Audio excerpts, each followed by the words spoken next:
So I read a comment the other day that said, "Hey, Spearman, we enjoy the content that you're putting out. Really appreciate all the work that you're putting into um, to your channel to talk about medical board and things that we should look at and look into. But we really don't know you. We don't know you.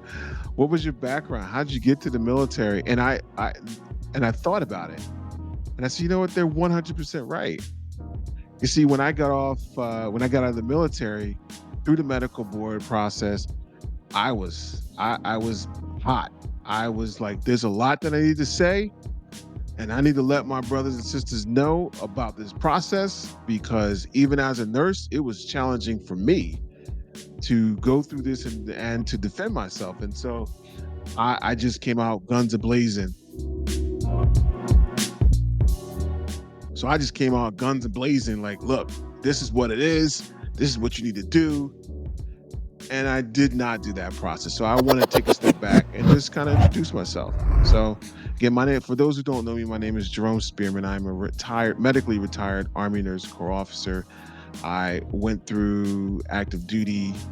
I left active duty in 2018, went through the BDD process. So went through that VA process the first time, and then went to the reserves and found myself in the medical board a year and a half later in the reserves, and went through the process again, but only this time through a medical board. So as a background, let me just kind of share with you who I am. I hail from the city of Philadelphia. That's where most of my rearing, I was born in New Jersey, but most of my rearing was in Philadelphia. I'm the son of two ministers, so public speaking is not a big deal to me. I've been around it and seen it. Philly has taught me a lot, and it's amazing how a community can really be a part of you wherever you go, right? Philly is the home of the cheesesteaks, right? Home of the Philadelphia Eagles, home of the Flyers, home of the Sixers. But Philly has taught me also the art and science of what a real community is about, and also the art and science of the hustle. And what I mean by the hustle, not talking about like negatively, like hustling drugs or whatever. And some people have to do what they got to do, but I'm talking hustle meaning, how do you go out and earn something for yourself and your family today legally? So for example, when it was snowing outside, we shoveled snow. It wasn't kind of like a question. It was get out there and shovel that snow. If I wanted something, like back then it was top 10 Adidas and the shell top Adidas and the Gazelles and the Kangos. Is probably why I wear a Kango now. I wanted those things. And so I had to go out and earn them.